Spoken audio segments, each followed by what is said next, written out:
क्यों Chirag Paswan pick and choose की policy कर रहे हैं? इतना तिल मिलाने वाली बात क्या थी? इमामगंज में जब सबसे ज्यादा जरूरत थी तो आप कहाँ थे? सब मर्यादा को तार तार करते हुए जिस तरीके से चिराग जी और उनके पार्टी ने बात रखी है, तो उसके बाद हम लोग चुप थोड़ी ना रहने वाले। आप ऐसी बात कीजिएगा कि 25 में चुनाव है और आप धमकाने का कोशिश कर रहे हैं। किसी को धमकी और चमकी देने से जो है कोई हम लोग गिदर भपकी से डरने वाले लोग थोड़ी ना है। और मेरे पिताजी के बारे में अगर कोई उल जलूल बात करेगा तो हम खामोश थोड़ी ना बैठने वाले हैं। सक्रिय नहीं थे इसीलिए सरकार बचा दिया गया। आप डेट फाइनल किए, हेलीकॉप्टर नंबर भिजवाए और उसके बाद हेलीकॉप्टर नहीं उतरा। चिराग जी के बर्थडे में आनंद मोहन जी जो है उनको एक पपी गिफ्ट किए थे। नमस्कार, आप देख रहे हैं देशवा न्यूज। आपके साथ मैं हूं राजनंदिनी। आज खास बातचीत करने के लिए हमारे साथ चेतन आनंद है, जो कि बिहार की राजनीति में बीते 2 दिनों से लगातार चर्चा का विषय बने हुए हैं, सुर्खियों में है। तो आज चेतन आनंद जी से बेबाकी से बातें भी करेंगे और इस सवाल का भी जवाब लेंगे कि जिंदा कौम का कौन है और मुर्दा कौम का कौन है। पहले तो बहुत बहुत स्वागत है आपका देशवा न्यूज़ में। धन्यवाद। इस तरीके से आपने बयान दिया, उसके बाद तो चर्चा का विषय बन गया, क्योंकि जो जुबानी जंग पहले आपके पिताजी आनंद मोहन जी, ये मैं क्लैरिफाई कर देता हूँ। आनंद मोहन जी ने जो बातें कही थी वो सजेस्टिव थी। एक गार्जियन होने के नाते जो त्रुटियां उनको दिखाई दी वो उन्होंने जो बातें न्यूज़ के माध्यम से चल रही थी, लगातार न्यूज़ वाले इस प्रश्न को उठाते जा रहे थे कि क्यों Chirag Paswan pick and choose की पॉलिसी कर रहे हैं। तो उस पे आनंद मोहन जी ने भी ये बात बोली कि शिवहर में भी ऐसा ही हुआ जैसा इमामगंज में हुआ, और उनको सलाह दी, एक नसीहत दिया गार्जियन होने के नाते।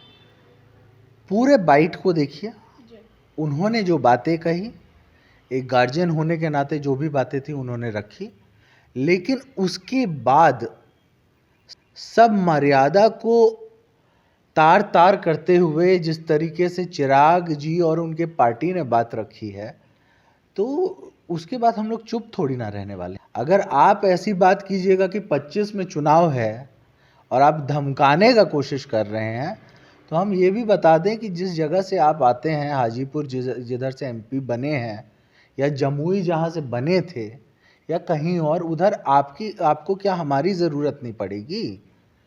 तो 25 का चुनाव तो आपके लिए भी है और आगे का भी चुनाव आपके लिए है।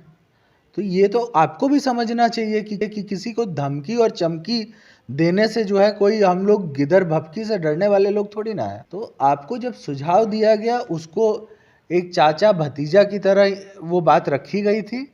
भतीजा अगर उदंड होंगे तो फिर उसके बाद तो हम लोगों को और मेरे पिताजी के बारे में अगर कोई उल जलूल बात करेगा तो हम खामोश थोड़ी ना बैठने वाले हैं।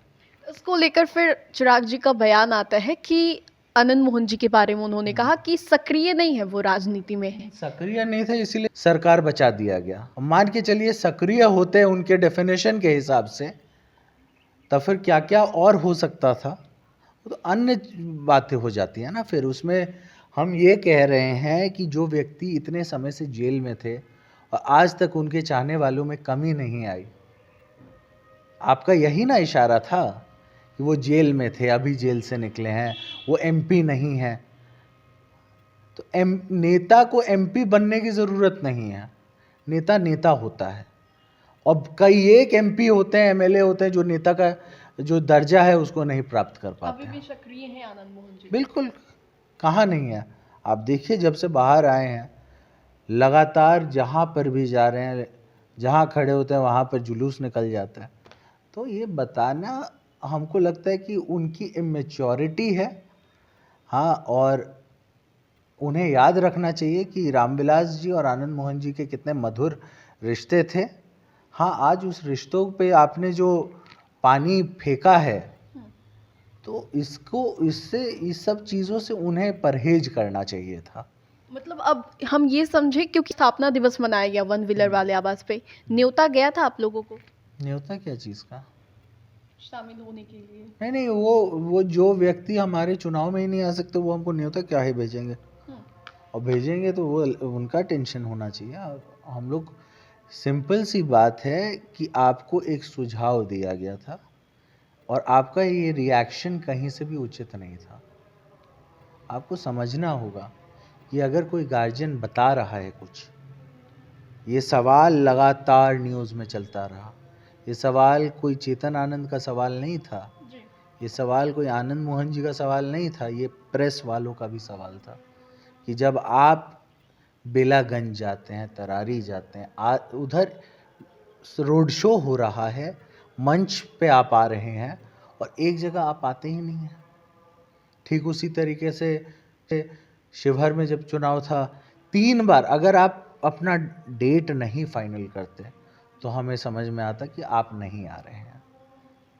आप डेट फाइनल किए, हेलीकॉप्टर नंबर भिजवाए और उसके बाद हेलीकॉप्टर नहीं उतरा।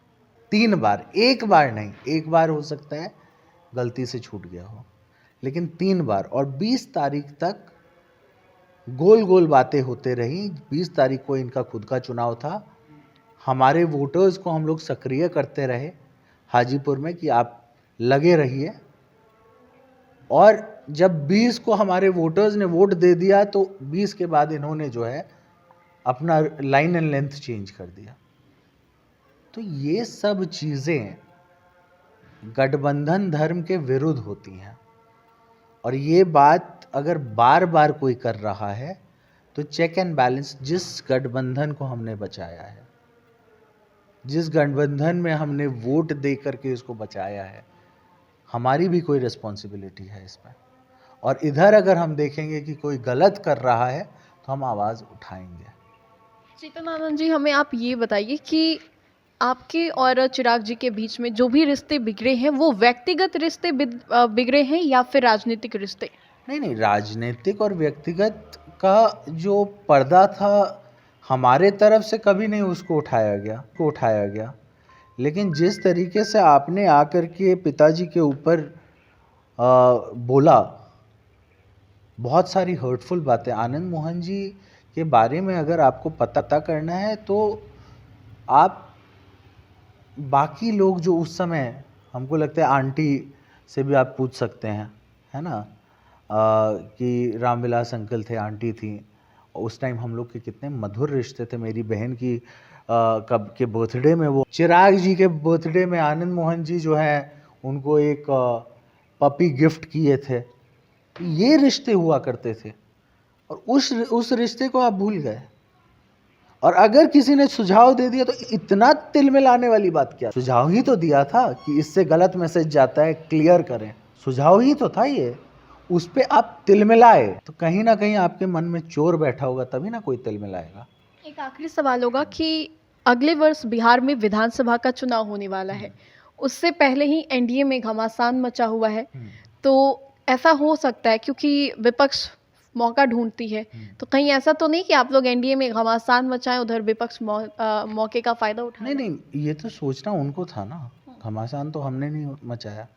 हमने एक सुझावपूर्ण तरीके से आनंद मोहन जी ने ये बात रखी कि इससे गलत मैसेज जाता है। इमामगंज में जब सबसे ज़्यादा ज़रूरत थी तो आप कहाँ थे? और थी कि नहीं थी? लगातार प्रेस वाले बोलते रहे कि उधर सबसे ज़्यादा ज़रूरत थी। अगर रात के 1-1, 2-2 बजे तक आनंद मोहन जी अपने वोट को कंसोलिडेट नहीं करते तो शायद वो सीट निकल गया था।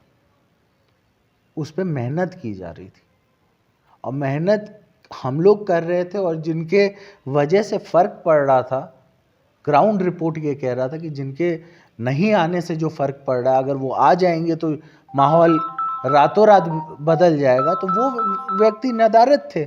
तो इसको कोई ना कोई तो उठाएगा, और अगर उस बात को उठाई गई, उस मुद्दे को उठाया गया, उनको सुझाव दिया गया कि आप जो है अपना स्टैंड क्लियर रखिए, इस तरीके से गठबंधन धर्म नहीं होता है। अगर एक गार्जियन स्वरूप व्यक्ति ने आपको बता दिया तो इसमें तिलमिलाने वाली क्या बात थी, और बुरा भला किसी और को बोलने की क्या ज़रूरत थी? हमने तो किसी के बारे में बुरा भला नहीं कहा था, आनंद मोहन जी तो ने किसी के बारे में बुरा भला तो नहीं कहा था। तो आप क्यों ऐसी बातें कर रहे थे जिससे जो है 25 का भी चुनाव है, आप मुझे ही ना धमकी दे रहे थे 25 का चुनाव है, तो 25 का चुनाव तो दोनों के लिए, मेरे लिए भी है तो आपके लिए भी है। तो ये सोच समझ करके बयानबाजी किसी को भी करना चाहिए। कभी भी पॉलिटिकली इमेच्योर तरीके से बयानबाजी किसी की भी उचित नहीं होती है। आप लोगों को लेकर भी सवाल किया जा रहा था कि जब लोकसभा का चुनाव हो रहा था तो काराकाट सीट पे अगर आप लोग चले जाते तो उपेंद्र कुशवाहा को कहीं ना कहीं जीत मिल जाती। काराकाट पे गए थे, लवली आनंद जी गई थी, कौन बोल रहा था ये सवाल, कौन उठा रहा था ये, अभी लोग कौन? पार्टी तो उन्हें बोले कि जाकर के स्टडी करे पूरा ढंग से।